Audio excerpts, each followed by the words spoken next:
Hello, Shri fashion लिबास में सबको राम राम, ओम शांति। ये देखो करेब का सूट है और करेब देखो बिल्कुल सुंदर करेब है, इतनी प्यारी करेब है तो कितने ही सूट सिलवा लो इसके, बिल्कुल खिसकेगी नहीं, एक नंबर की करेब है। ये देखो ऑफ वाइट कलर है और इस पहने ये घेरा बनवाया है। ये देखो डब्बी वाला डिजाइन है, ये बहुत प्यारा लगा है ये डिजाइन।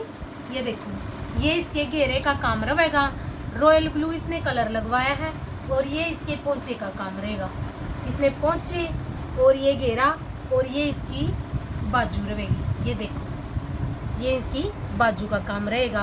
आप चाहो तो इसमें गला भी ऐड करवा सकते हो या बूटी वगैरह भी डलवा सकते हो अगर खाली लगता है किसी को, लेकिन इस बहन ने ऐसे बनवाया पाइपिंग वगैरह डलवा के और लुप्पी वाले बटन लगा लेगी तो बहुत प्यारा लगेगा। एक पोंच चाहिए इधर से, ये देखो एक पोंच चाहिए, एक ये है और ये घेरे का काम।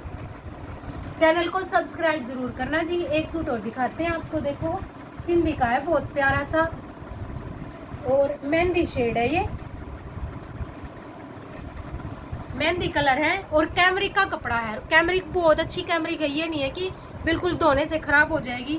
आप एक या दो बार अलग धो के इसको, चाहे वो व्हाइट कपड़ों के साथ धो लेना तब भी इसका कलर नहीं जाएगा। ये देखो और धागे का तो कलर जाता ही नहीं है। ये इसके गले का काम है, सिंपल और सोबर और बिल्कुल रीजनेबल प्राइस में बनता है ये डिज़ाइन। ये देखो इसके गले का काम है और ये इसकी बाजू का काम है। ये देखो बाजू का काम है, अगर चाहो तो आप कम ज़्यादा भी करवा सकते हो, लेकिन बजट के हिसाब से ये बहुत अच्छा है। और ये इसका दुपट्टा है, ये देखो हमने इसके दुपट्टे पे भी काम किया है। ये देखो पूरा लंबा चौड़ा दुपट्टा है और जो ये दुपट्टा है ये डाइएबल है, यानी कि डाई करवाया है, ये वाइट आते हैं और जो सूट है वो मेल डाई है। ये देखो आप चाहो तो दुपट्टे पे पूरी बूटी भी बन जाएंगी, लेकिन वो रेंज के हिसाब से बनेंगी। चैनल को सब्सक्राइब जरूर करना जी, वीडियो को लाइक करना। सबको राम राम, ओम शांति।